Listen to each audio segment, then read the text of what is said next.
स्वागत है आप सभी का। मैं हूं आपके साथ शांतनु त्रिपाठी। बुलेटिन की शुरुआत करते हैं। सबसे पहले बात करते हैं बीएसपी अध्यक्ष मायावती की। यूपी में उपचुनाव में हार के बाद बौखलाई मायावती।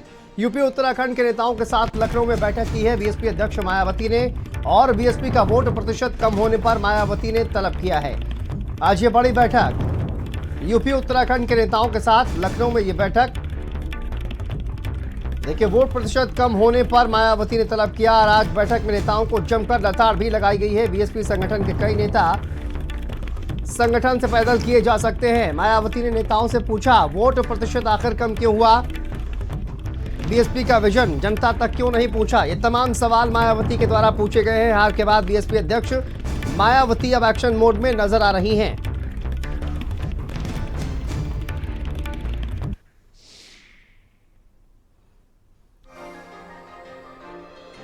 तो देखिए, ये बैठक की तस्वीरें हैं। तमाम नेता पहुंचे हुए हैं, और आप देखिए किस तरह से उपचुनाव में हार के बाद मायावती अब एक्शन मोड में नजर आ रही हैं।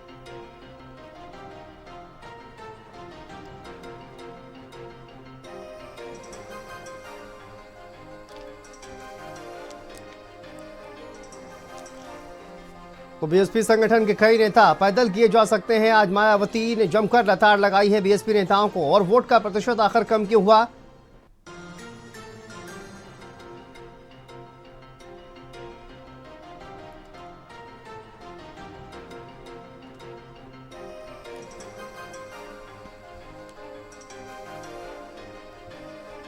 तो देखिए, बीएसपी अध्यक्ष मायावती पूरी तरह से एक्शन मोड में नजर आ रही हैं, और लखनऊ में ये बड़ी बैठक।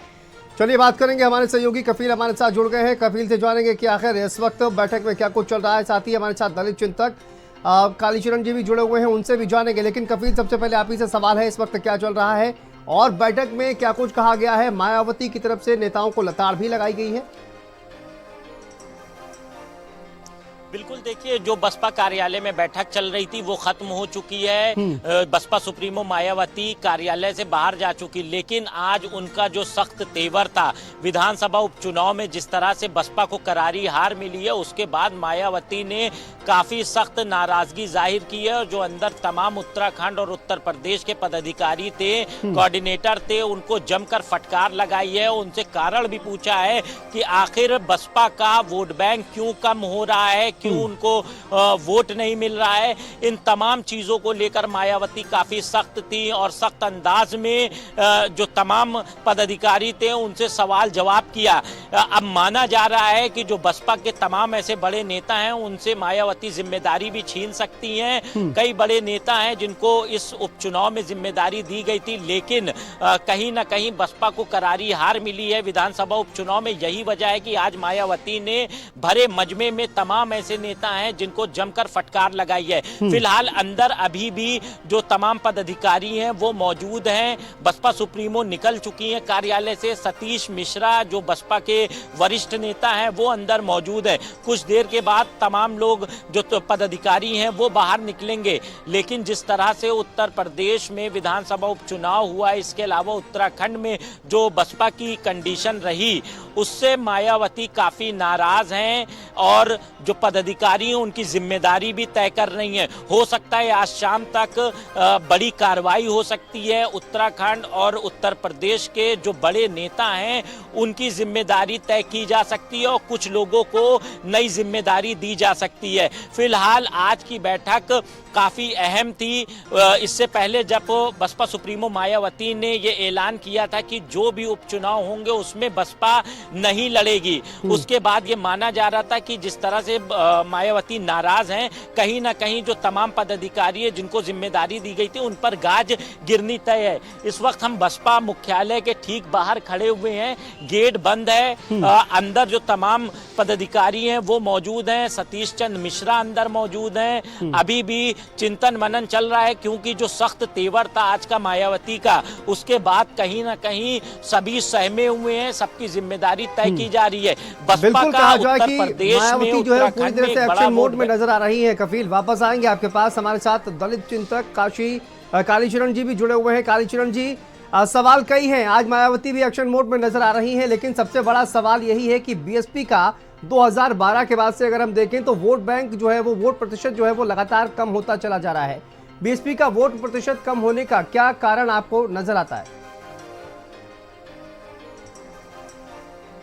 देखिए, तो यह है कि उपचुनाव है, उपचुनाव में वैसे भी सत्ताधारी दल का कब्जा रहता हुआ है। जैसे हम देखते हैं बिहार में भी सत्ताधारी दल ने चारों सीटें हड़प ली हैं। उत्तर प्रदेश में भी जो है सपा को उतनी उपलब्धि नहीं है, जो उसकी अपनी सीटें थी वो भी नहीं बचा पाई। हाँ, ये सही बात है कि बीएसपी का वोट बैंक लगातार कम हो रहा है। उसका मुख्य कारण यह भी हो सकता है कि बीएसपी कार्यकर्ताओं को जो मेहनत करनी चाहिए थी वो नहीं कर रहे हैं। और सबसे बड़ी बात यह भी है कि बीएसपी अध्यक्ष ने तथा आकाश आनंदी की भी कार्यक्रम उपचुनाव में नहीं लगे थे। और दूसरा यह है कि जो चंद्रशेखर आजाद की पार्टी की सक्रियता बढ़ी है, उससे भी जो है वोट बैंक खिसका है। और सबसे बड़ी बात यह है कि उपचुनाव में उतना महत्व बीएसपी ने कभी दिया नहीं। इस बार केवल एक ट्रायल किया था जो सक्सेस नहीं रहा। नहीं, उपचुनाव के अलावा विधानसभा चुनाव की अगर बात की जाए, लोकसभा चुनाव की बात की जाए, तो उसमें भी वोट प्रतिशत जो है वो लगातार गिरता हुआ ही नजर आता है। तो ऐसे में क्या आप चंद्रशेखर आजाद को मानते हैं, या फिर संविधान को लेकर जिस तरह से लोकसभा चुनाव में हमने देखा नैरेटिव एक्सेप्ट किया गया है, क्या उसको भी आप वजह मानते हैं कि बीएसपी का जो वोट बैंक है वो कहीं ना कहीं खिसकता हुआ नजर आ रहा है? देखिए, दलित बुद्धिजीवी और दलितों सजग मत जाता है, वो किसी भी तरह से भाजपा को रोकना चाहता है। तो उसमें इंडिया गठबंधन जो मेहनत करती है, जो वो एजेंडा सेट करती है, उसमें स्वाभाविक रूप में दलितों को ये रहता है कि हम बीएसपी को वोट ना देकर के इंडिया गठबंधन को यदि वोट देते हैं तो भाजपा को हम रोकने में कामयाब रहेंगे। यही कारण है कि उत्तर प्रदेश के लोकसभा चुनाव में भाजपा को बहुत करारी शिकस्त मिली थी। जो उन्हें उपलब्धि मिलनी चाहिए थी वो नहीं मिल सकी थी। तो वोटर बहुत सजग है, सतर्क है। उसे ये लगता है कि हम अपना वोट व्यर्थ ना जाने दें। किसी भी तरह से जो भाजपा का जीतने का जो प्लान है उसको किसी तरह से कमतर किया जाए, फेल किया जाए। ठीक है, बहुत शुक्रिया कालीचरण जी आपका इस तमाम बातें रखने के लिए, और कफिल आपका भी बहुत शुक्रिया। चलिए आगे बढ़ते हैं, बात करते हैं संबंध